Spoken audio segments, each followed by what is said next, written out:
Hi there, good morning. It's Ingrid Owens here from the Camera Shy Take 52 Challenge and Beginners Photography blog.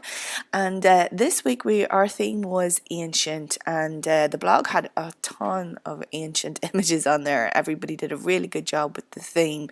And this week I decided to choose a photograph that I hope will inspire some of the newer challengers and newer to photography. This picture is from Bobby Love, and you can check out Bobby's blog at bobbylove.me.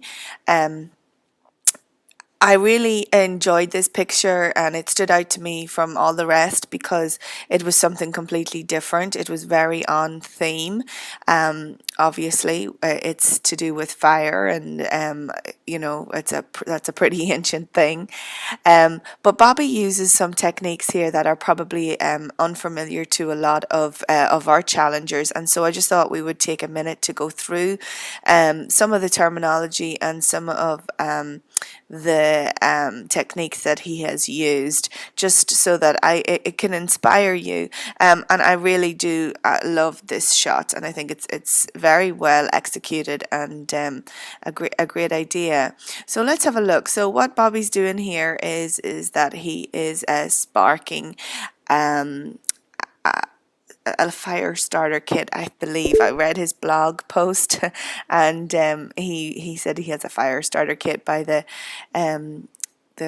great Bear Grylls, who I am a bit of a fan of.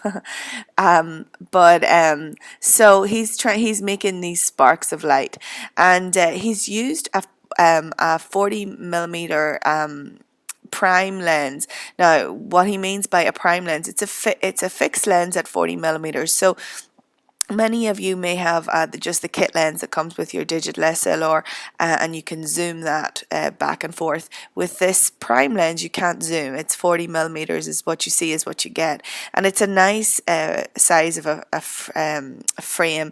It's exactly, well, it's not exactly. It's a little tighter than what you see through your eye ordinarily, but it's a really nice perspective. So there's no zooming or anything involved. He's obviously used a self-timer. This is him here as well. And so technically he's used the timer. He took several shots before getting it right. His shutter speed here was 0.3 seconds, which is a very slow shutter speed. And by using that, has allowed him to have these little trails of light coming out of the sparks and right here, so that's what adds to the dynamicism of the picture. But he also used his flash, and he used his flash off of the camera, so he has a standalone flash. I think he said he has a 430EX, and so he had the flash positioned under here, so you can see the flash is lighting up his hands, and is lighting up some of the back of the fireplace here as well. So it's not getting rid of the slow shutter speed, it's not overpowering the light that's coming out of these sparks, but it's just enough to freeze the action on his hand. Now, he said that he had set his flash to 1/32, so that is, he has it at 132 of power. So when you use a remote flash or a standalone flash off of your camera, you have the ability to control the power that you're using, so that you don't have to use it at full force. You can reduce that the quantity of the light that's coming out, and so he's got it dead on here, I think. His aperture was set to 7.1, which is a nice sharp enough aperture to get everything in focus that he wanted to get in focus. So just kind of slightly sharper than what you would get with something like a 5.6. He's got a little bit more focus going on here, and he manually focused the camera, and he could do that because it's very dark. Obviously, he wanted the darkness, and if he had to use autofocus, it wouldn't have really found the focus. But also because he's shooting at 7.5, the manual focus allowed him a little bit of wiggle room, so he had a wee bit more room for error if it needed that way. Because obviously you don't know where these guys are going to go, and you want everything to be sharp and in focus. So from a composition point, I think it's perfect. The flash coming over here is a little distracting, but not overly so. I mean, your eyes are definitely taken right here at the beginning, and then they kind of tend to follow the lines around, which is excellent. And it would be impossible really to know that this was taken in a fire grade, other than the fact that he had shared his technique in his blog post. So I mean, it's really interesting.